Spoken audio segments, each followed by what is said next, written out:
This is most likely the best cheese and tomato sandwich I ever made. And it doesn't have one cheese, doesn't have two cheeses, it has three different kinds of cheeses. Let's get into it. Now for sandwiches, I always recommend getting a whole piece of bread that you can slice it yourself instead of buying it ready sliced. That's because like this you have control over the slice thickness and you can balance the amount of bread you're adding to the amount of filling, getting it right every single time. Now I said three different cheeses and this is what we've got. We have here actually three different cheeses from three different countries.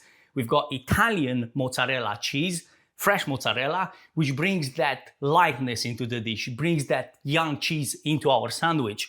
And we've got cheddar, smoked cheddar actually. This is from Romania and it's got obviously that stronger flavor. If you like smokiness like I do, then you know it's perfect fit.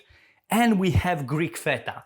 Now the feta here, the way I like to use it is almost like seasoning to our sandwich because this being quite salty, it fits perfectly well with the rest of the cheeses. Now to put our sandwich together, we're gonna start first with a good drizzle of extra virgin olive oil.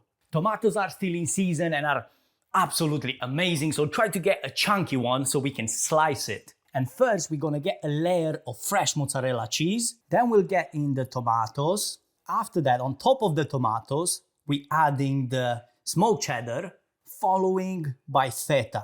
And you don't want to stop here. In order to make the best cheese and tomato sandwich, this is what we're doing. So we've got here some butter, and we're gonna add butter on the outside of the sandwich. Now to toast our sandwich, set a pan on medium heat, and toasting is a really important step in this process. The sandwich can go in, and now we're adding the rest of the butter on the other side of the sandwich because we want to make sure that we cook both sides so it gets nice and golden brown in color. And in order to get your cheese properly melted, because it's quite a thick sandwich, let's put a lid on. After about 5 minutes of cooking on that side, let's see what we've got. Now on the other side, we're gonna give it another 5 minutes to make sure that it gets nice, crispy and golden brown in color, exactly like this.